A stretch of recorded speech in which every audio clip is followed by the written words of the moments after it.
কাতারে বোতল ব্যবসা গাইস অনেক লাভজনক, তাই আজকে থেকে বোতল ব্যবসাত লাগিয়ে গেলাম।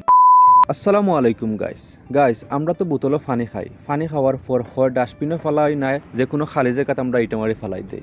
এটা হইলো আমরা অভ্যাস। এখন মনে মনে ভাবলাম বোতল যদি না ফেলাইয়া বোতল ব্যবসাত লাগি যায় তাইলে কেমন। এখন বোতল ব্যবসা করতে হইলে তো বোতল হয় বেচা কিনা করইন কাতার এখান তো জানি না। এখন মনে মনে ভাবলাম তুকাইলাম হয় বোতল বেচা কিনা করইন।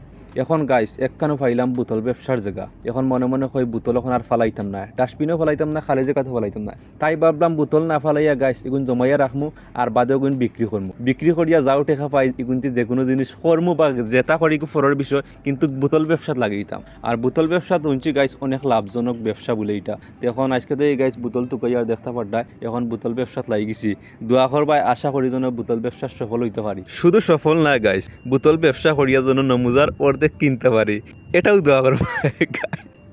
আর আশা করি গাইস বোতল ব্যবসাত মনোযোগ দিয়া লাগছি।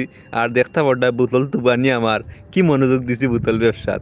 আর কাতারের মাঝে মানে প্রথম বোতল ব্যবসায়ী আমিও গাইস, আমিও। আর গাইস অনেকে কিবা আমার বোতল তুবানি দেখিয়া করা হায় হায় মিসকাত বোতল ব্যবসাত লাগি গেল সিসি। গাইস কোনো ব্যবসারে ছোটো করে দেখা ঠিক নাই, কারণ হইলো আমি চুরি করিয়ান না। আমরা বোতল ফালাইয়া যেন পরিবেশটা অসুন্দর করি, অসুন্দরও পরিবেশটা হইল না।